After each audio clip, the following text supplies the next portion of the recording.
전남 순천에서 20대 남성 2명이 횡단보도를 걸어가던 행인을 집단 폭행한 사실이 뒤늦게 알려지면서 공분이 커지고 있습니다. 먼저 CCTV에 잡힌 폭행 장면 영상 보시겠습니다. 자, 이것은 지난 5월 28일 새벽에 있었던 장면인데요. 자, 길 가던 행인을 다짜고짜 잡아서 지금 발로 이제 넘어뜨리는 장면도 있고요. 예.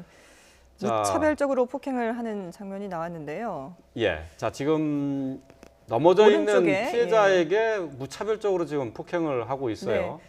지나가던 택시 기사께서 와서 말리는데 이 택시 기사를 위협하는 장면도 지금 볼 수가 있습니다. 예.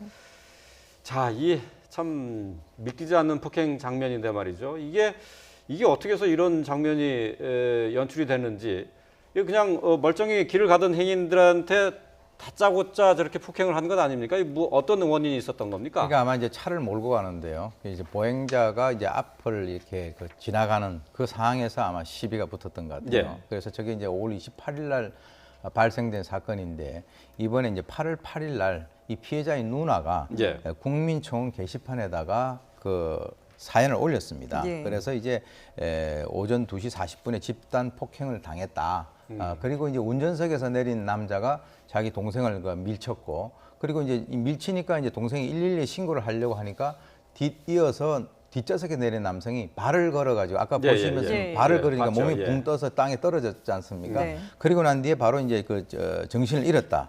그 이후에 그 양측이 합의를 시도했지만은 그쪽에서는 치료비 절반도 되지 않는 돈을 내고 예. 더 이상 돈은 없어서 뭐 할 수 없다. 이렇게 해가지고 이제 결렬됐다. 예. 그래서 이것에 대해서 뭔가 좀 그 합당한 조치를 갖다가 국가에서 해달라라고 하는 것으로 해가지고 저 사건이 이제 보다 더 알려지게 된 그런 상황이죠. 예. 예. 지금 피해자 상태가 상당히 심각하다고 하는데, 근데 가해자의 어떤 그 폭행 뒤의 태도라든지 이런 부분들이 이해할 수 없는 행동들이 있다라고 지적을 받고 있어요. 그러니까 피해자 상태가 얼굴을 알아보기 힘들 정도이고, 사실 트라우마가 너무 심해서 예. 사람들을 대하는데도 힘들어한다라는 얘기가 예. 나오고 있는데요. 이 누나가 사실은 이제 8월달에 이걸 올리게 된 계기 중에 하나는 그 처음에 사고가 일어났고 이 보시는 바와 같이 CCTV가 명백하게 증거로 작용하고 있기 때문에 예. 처리가 제대로 잘 될 줄 알았다는 거죠. 예. 그런데 알고 봤더니 이 사람들이 거의 이제 이런 뭐 그냥 버티기 식으로 나왔다는 겁니다. 나 돈도 없으니 니네 알아서 해라는 식으로. 그래서 이건 도저히 참을 수 없다라고 해서 올리게 되었고, 알고 봤더니 그 중에 한 명, 두 개 가해자 중에 한 명은 이미 집행유예 상태에 있는 폭행 예, 전과가 예. 있는 사람이었다, 이런 예. 얘기예요. 그래서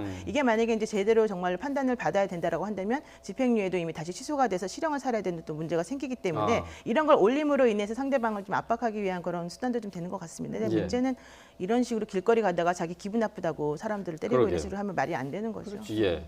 자, 지금 이제 집행유예 기간 중에 이제 폭행 사건이 저질러진 것이라고 말씀하셨는데, 이렇게 되면은 가중처벌이 되는 건가요?